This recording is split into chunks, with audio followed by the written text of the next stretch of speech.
ilmu yang sedikit saya punya, saya implementasikan kepada keluarga. Yang dulu orangnya kayak kurang baik di mata mereka, kok berubah. Ya, dengan akhlak itu, alhamdulillah 2 orang saudara saya, yaitu bincang-bincang dengan beberapa mu'alaf yang ada di An-Naba TV ini, atau pesantren mu'alaf An-Naba Center. Nah, bagi pemirsa yang ingin mendukung channel ini terus berkembang, jangan lupa untuk mendukung channel ini dengan cara subscribe, kemudian juga jangan lupa untuk like juga, dan bagikan link video ini seluas-luasnya, agar juga mungkin bisa menjadi pahala jariah untuk pemirsa semua, insya Allah. Nah, kali ini adalah narasumber kita, yaitu adalah Mustaqim. Assalamualaikum. Masya Allah. Gimana? Apa kabar? Sehat ya? Masya Allah. Tadi itu sholat asar diimamin sama beliau. Masya Allah. Bukan diimamin, dimustaqimin. Bahasa gitu ya. Nah, kali ini kita lebih intens lagi karena alhamdulillah Allah mudahkan saya gabung di An-Naba sekarang. Alhamdulillah. Masya Allah. Jadi kita bisa lebih dekat lagi. Tapi sebelum kita bincang-bincang tentang kisah hijrah antum nih, Anda pengen tahu antum tuh udah berapa lama nyantri di sini? Kemudian sama Ustadz Nababan itu udah berapa lama ya? Terus apa yang antum peroleh dari pesantren An-Naba Center ini? Silakan. Bismillahirrahmanirrahim. Perkenalkan, nama saya sebelum hijrah Alberto Ximenez. Alberto Ximenez, ya. Masih nama baptis ya, nama baptis, nama. Sudah hijrah, nama saya diganti menjadi Mustaqim. Ya. Kurang lebih saya udah nyantri di Pondok Pesantren Mu'alaf An-Naba Center Indonesia kurang lebih menjelang 6 tahun. 6 tahun? Ya. Alhamdulillah apa yang sudah saya peroleh di An-Naba ini banyak. Banyak ya? Ya, di lain sisi Islam dan ilmu-ilmu yang sudah saya pelajari bersama guru-guru saya. Dan dengan apa yang saya peroleh di An-Naba ini, alhamdulillah saya implementasikan kepada keluarga saya. Karena kurang lebih 6 tahun saya di sini, saya belajar memperbaiki diri, ya terutama itu akhlak yang dulu sebelum Islam, akhlak saya kurang baik kepada teman-teman, mungkin terkhususnya kepada keluarga. Dan setelah saya mondok setahun di sini, saya pulang ke Kupang. Alhamdulillah dengan ilmu yang sedikit saya punya, saya implementasikan kepada keluarga. Yang dulu orangnya kayak kurang baik di mata mereka, kok berubah. Ya, dengan akhlak itu, alhamdulillah 2 orang saudara saya, yaitu ngikut. Masuk Islam? Ya, belum masuk Islam. Awalnya mereka pengen tahu. Bang, kayaknya saya selesai SMP ini saya pengen belajar juga. Tapi mereka dua nggak langsung ikut. Pengen tahu aja dulu tentang itu, tentang Islam. Tapi sembari itu bukan mereka dua ikut, terlebih dahulu malah sepupu namanya Faisal, sekarang lagi di Bogor. Masya Allah. Dia pertama tuh. Pertama dia bilang, Bang, kayaknya saya harus ikut abang deh, belajar tentang Islam. Mulanya dari Faisal, habis itu baru adik saya 2 orang itu. Adik saya 2 orang, karena kakak saya udah terlebih dahulu masuk Islam di pesantren Lemorai di Bandung. Setelah kami berempat udah Islam, kan udah punya sedikit ilmu yang mungkin dipelajari di pesantren, kami berempat pulang, dan terus orang tua itu terharu lihat kami. Karena apa, di dalam rumah itu kami jaga dari pertama, dari mungkin segi makanan, segi akhlak kepada mereka. Karena apa yang mereka itu, kami langsung bilang, Bang, apa Pak, Ma, kalau mungkin makanan ini kami bukannya jijik atau apa, tapi kami lebih menjaga apa yang sekarang kami udah nganu Islam, banyak kan aturan-aturan harus kami jaga. Di situ mereka mulai ini tertarik, apa itu Islam kok. Awalnya dulu piring harus itu di ini, sekarang udah pisah-pisah piringnya, sendok, apanya, gelasnya udah dipisah-pisah. Di situ mulai tertarik. Tapi nggak langsung masuk Islam. Mereka juga harus apa ya? Kami juga sering kabarin tentang ini. Dan mereka udah mulai itu malamnya, kalau nggak salah ya, malamnya itu mereka dua ngobrol sama kami. gimana kalian di sana, tentang apa, tanya keadaan, kabar. Nah, sembari itu kami jelaskan apa itu Islam dan itu. Disitulah mulai tertarik mungkin. Disitulah Akhirnya sadar. Allahu Akbar. Berarti hikmah antum nyantri di Anaba Center ini bisa membawa keluarga kepada Islam. Allahu Akbar. Berarti Masya Allah ya, memang ya. Hikmahnya tuh menurut saya luar biasa. Memang nyantri di Ustadz Nababan ini Masya Allah ya. Pandangan antum sendiri tentang Ustadz Nababan gimana? Yang angkat lihat ya, Iya. kemudian apa ya? Kalau dari saya, Ya. Ustadz Nababan bukan hanya sebagai pembina kami di pesantren, tapi udah kami anggap sebagai ayah. Ayah. Beliau sangat banyak membantu kami, banyak melihat keadaan kami dari segi makanan apa. Pokoknya beliau penuhi banget. Beliau sangat mendukung atas apa yang kami lakukan dari segi belajar, dari segi pendidikan, biaya, dan terus uang jajan pun beliau kasih. Ya, dikasih. Beliau sangat gratis semua. Iya, sangat idola banget, ya, luar biasa. Itu bisa dibilang bapak ideologis lah ya, Masya Allah ya. Jadi itulah mungkin hikmah dari Mustaqim ini nyantri di Anaba Center ya, Insya Allah. Nah, sekarang kita coba ingin tahu nih, bagaimana perjalanan kisah hijrah antum nih, Mas Mustaqim. Mungkin kan antum bisa dibilang keluarga dulunya satu agama non-muslim semua kan. Nah itu gimana ceritanya bisa satu keluarga muslim dan antum bagaimana ceritanya? Terlebih antum gimana? Ya, pertama waktu selesai SMA, karena saya dikasih 3 pilihan, bingung. Asal dari mana? Saya asal dari Timor Leste. Timor Leste. Timor Leste, cuma hijrahnya di Kota Kupang, NTT. Kupang NTT. Itu di sana kan minoritas ya? Minoritas, Bang. Islam minoritas. Nah, gimana? Lanjut, silakan. Ya, sebelum saya dapat hidayah masuk Islam, saya dikasih 3 pilihan. Yang dimana karena saya orangnya suka gimana, mikir dan terus lihat keadaan di Kota Kupang mulai kurang baik dari segi pergaulan. Karena kalau saya memilih untuk kuliah di Kupang, saya rasa bakalan kurang baik. Dan yang kedua itu disuruh balik ke Timor Leste biar kuliahnya di sana. Saya mikir lagi karena di lain sisi bahasa Portu saya nggak bisa, bahasa Tetum juga kurang lancar. Itu menjadi dampak buruk buat saya. Di situ ada jalan. Tiba-tiba kakak yang di Bandung pengen itu, kamu mau belajar nggak? Aku di Islam. Ya, aku udah Islam. Ya, udah Islam duluan. Beliau udah Islam duluan. Terus dia tawarin, kamu pengen belajar nggak? Ya, saya pengen. Cuma itu nggak ada niat mau pengen masuk Islam karena itu belum tertarik sama Islam banget. Karena saya Kenapa belum tertarik pada saat itu? Ya karena belum ada. Tapi ada pandangan apa terhadap Islam pada saat itu? Karena dulu salah satu saya gimana ya? Karena saya dulu di Kupang salah satu anak yang suka bergaul dan terus emang teman-teman saya banyak yang Islam.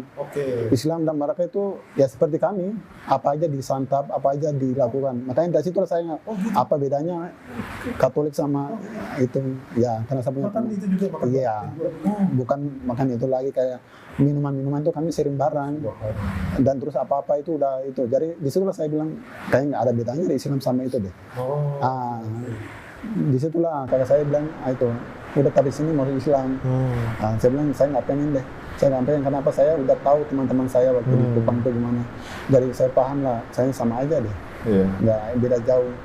Disitulah nggak ada niat itu, kurang lebih setahun lah saya nganggur.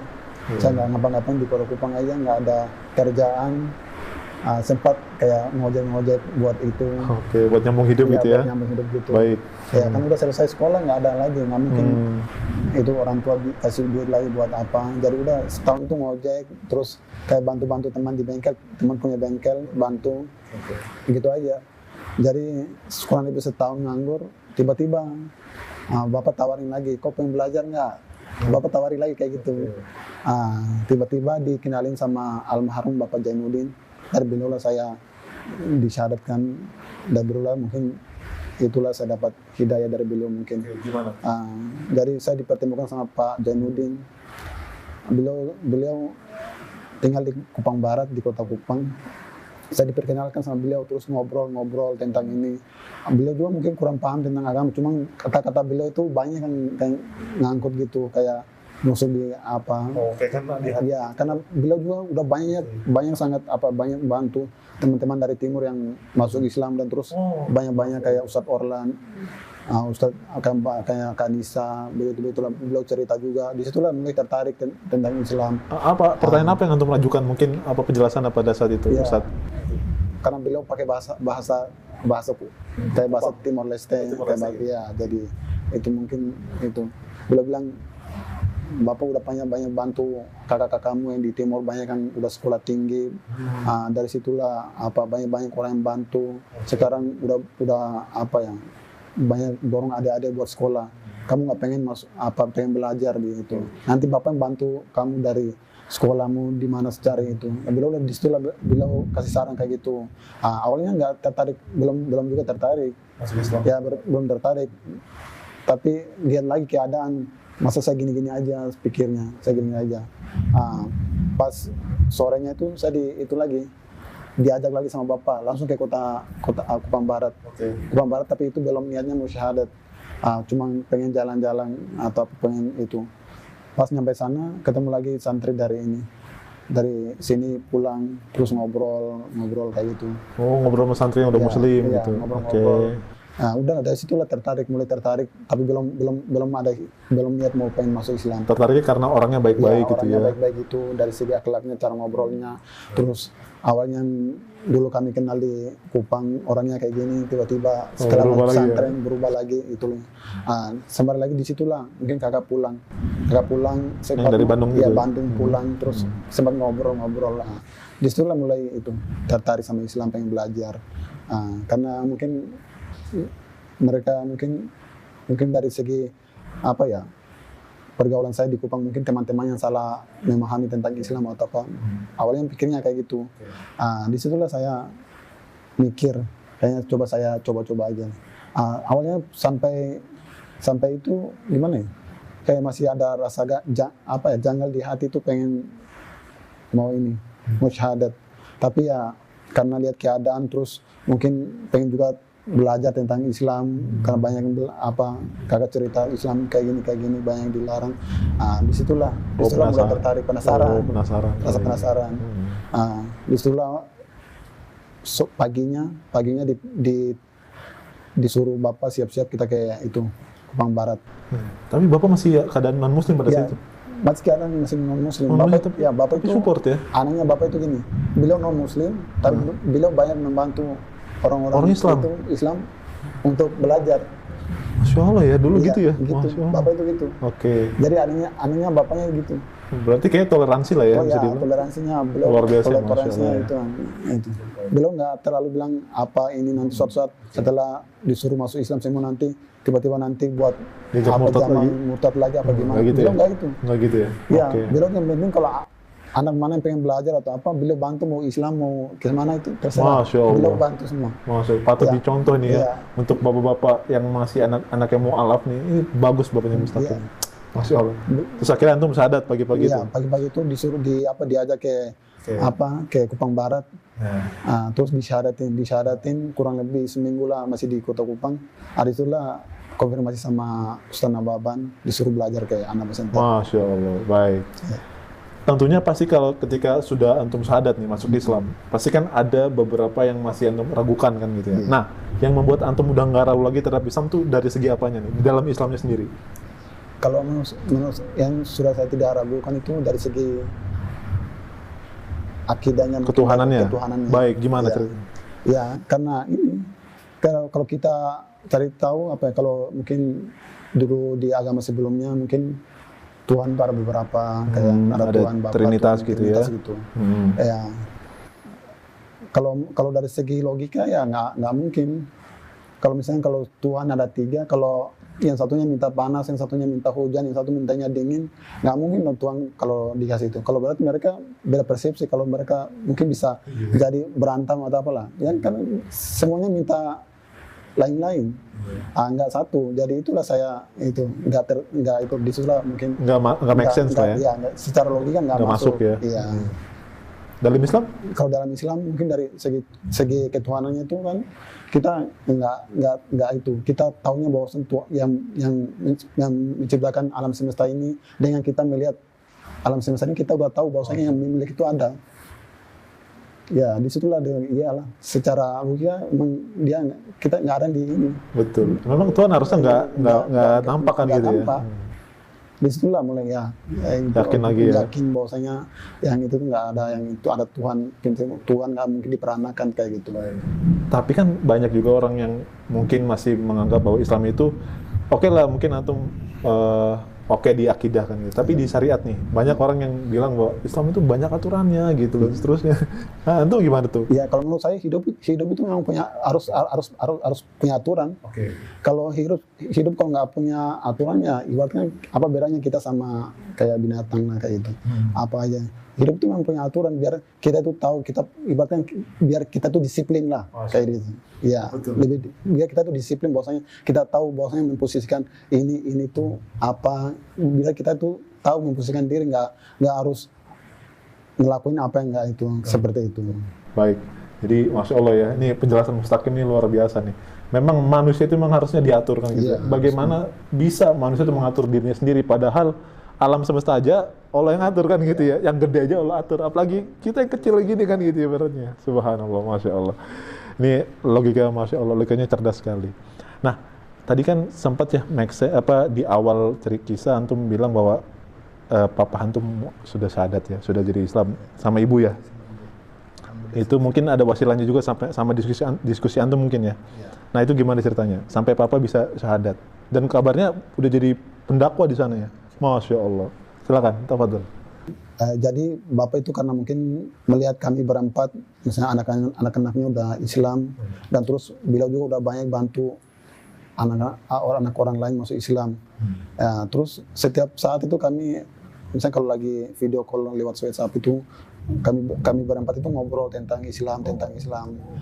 Disitulah itu salah satu mungkin itu ya, bapak dorong kami masuk Islam tapi belum ada niat pengen masuk Islam. Terus ketawa-ketawa kayak gitu. Oke, sambil bercanda gitu ya. Bercanda. Cuma mungkin karena di lain sisi karena beliau kan salah satu gimana ya? Pembesar agama sebelumnya. Oke. Dan terus beliau lah salah satu ibaratnya di sana di rumah itu salah satu kayak patung rosario. Itu beliau dulu ajukan ke orang untuk dapat itu. Disitulah mungkin dari segi apa ya, toleransi atau dari apa mungkin nggak enak sama yang lain gitu ya. Jadi beliau belum tertarik. Di lain sisi terus adalah mungkin kata-kata saya, mungkin teman-teman saudara-saudara yang itu bilang, bapak banyak bantu kan anak orang masuk Islam, kami pun udah masuk Islam. Bapak nggak ada niat pengen masuk Islam. Nanti kalau keburu mati atau keburu apa gimana? Di situ belum mikir apa ya, malam belum mikir, pagi-paginya tiba-tiba nelpon. Saya bapak mau masuk Islam, tapi gimana jalannya katanya, gimana caranya. Disitulah mungkin kata-kata itu yang beliau itu dari situ beliau itu minta masuk Islam. Dari situlah saya langsung kabarin Ustadz Nababan, disuruh dibawa ke sini sama ibu. Kalau ibu kan orangnya kayak ikut-ikut aja ya, belum kalau misalnya dari kepala keluarganya udah masih ibunya langsung aja, ya. Disitulah bapak disuruh ke anak ya. Tapi bapak pas syahadat itu bukan bapak sendiri sama ibu aja, ada lagi sama tetangga. Tetangga, banyak. Jadi Masya Allah. Kalau kurang lebih berapa? 7 orang atau 11 orang datang buat syahadat. 11 orang? Iya. Dan langsung disyahadat sama Duta Besar Arab Saudi. Allahu Akbar, Masya Allah. Dan sekarang ya di sana beliau yang sekarang misalnya di cabang di kampung saya itu beliau yang salah satu pemegang di situ buat mungkin rangkul teman-teman yang udah itu mualaf, dan terus bapak-bapak yang udah disyahadatin di Anaba terus pulang kan nggak ada itu, beliau rangkulin mungkin dari ilmunya nggak ada, tapi dari mungkin pantau lah dari segi itu biar sholatnya terus gimana nggak terjun lagi ke agama sebelumnya mungkin. Bisa dibilang menjadi pendamping mu'alaf di sana ya. Masya Allah. Itu sesuatu yang saya bilang antum berani, Masya Allah, Mas Mustaqim. Karena beberapa mu'alaf yang saya temui, mereka itu lebih condong ke nggak berani untuk ngomong kayak gitu, ngerti nggak? Kayak mereka masih ragu gitu, takut begini, takut begitu, nggak enak perasaannya. Tapi Masya Allah ya, harusnya nih kalau khusus mu'alaf ini dicontoh, dicontoh statementnya Mas Mustaqim untuk berdiskusi dengan ayahnya. Ya sampaikan aja ya, nggak apa-apa ya. Nanti kan gimana ayah kalau udah nggak masuk agama Islam gitu, itu sampaikan aja ya. Kok toh juga nggak bikin kita meninggal kan gitu. Hanya menyampaikan gitu ya, Masya Allah. Itu sekarang sudah menjadi mu'alaf semua. Ada yang masih nggak mu'alaf? Alhamdulillah udah mu'alaf semua, udah masuk Islam semua. Kapan-kapan kayaknya harus ngumpul terus kita ngobrol kayaknya ini enak. Ya kayaknya kalau bisa jadi pengennya gitu sih. Kalau bisa ngobrol ya. Masya Allah. Baik Mas Mustaqim. Nah, oke.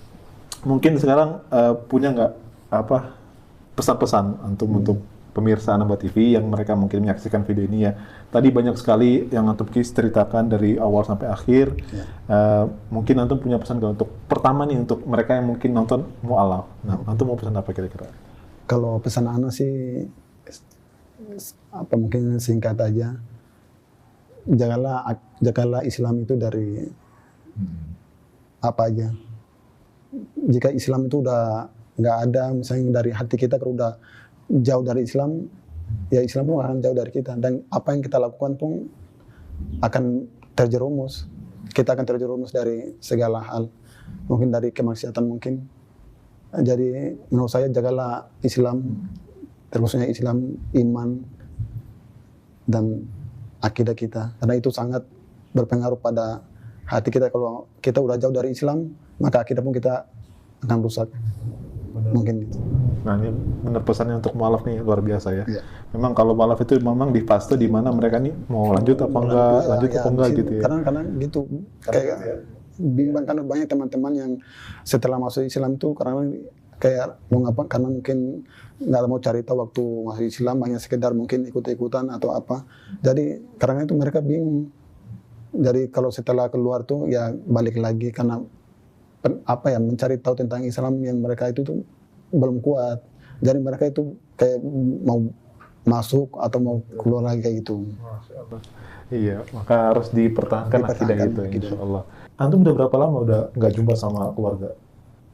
Kalau mungkin, kalau saya, kalau nggak pulang mungkin udah 6 tahun lah. 6 tahun? 6 tahun nggak pulang. Tapi kalau untuk orang tua kesini udah 2 kali beliau.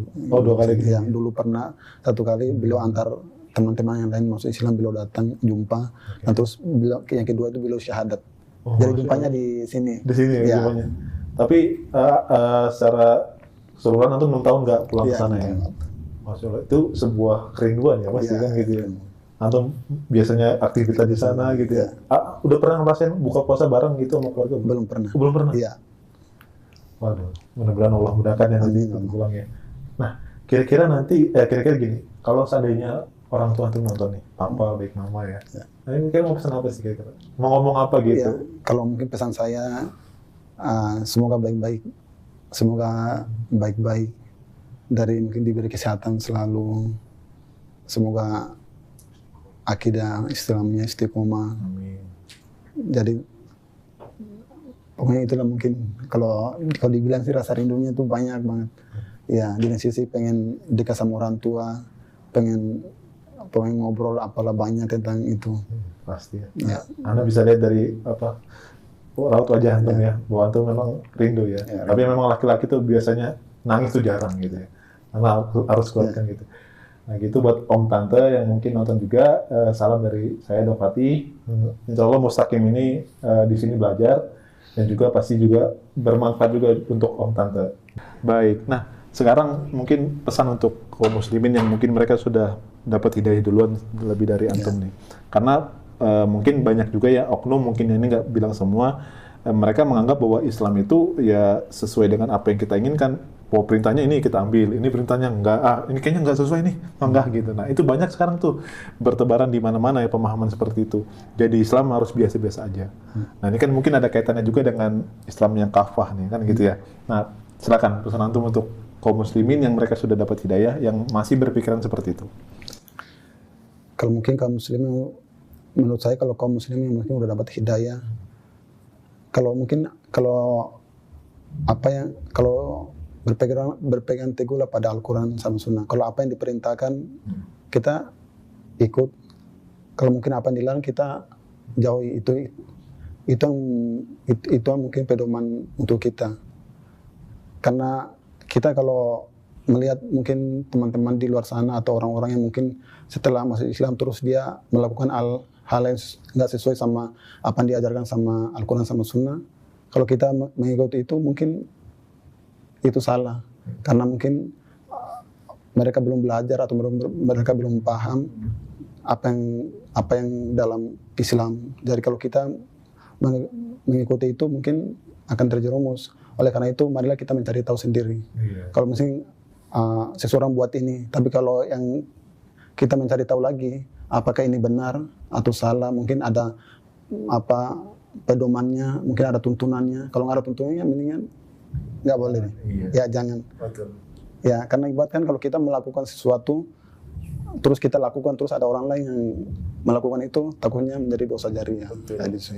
Jadi kalau mungkin kita melihat sesuatu yang mungkin dari logika atau dari pikiran kita, dari hati kita belum merasa kayak nggak sesuai deh, ini cari tahu lagi orang yang paham biar kita jangan terjerumus.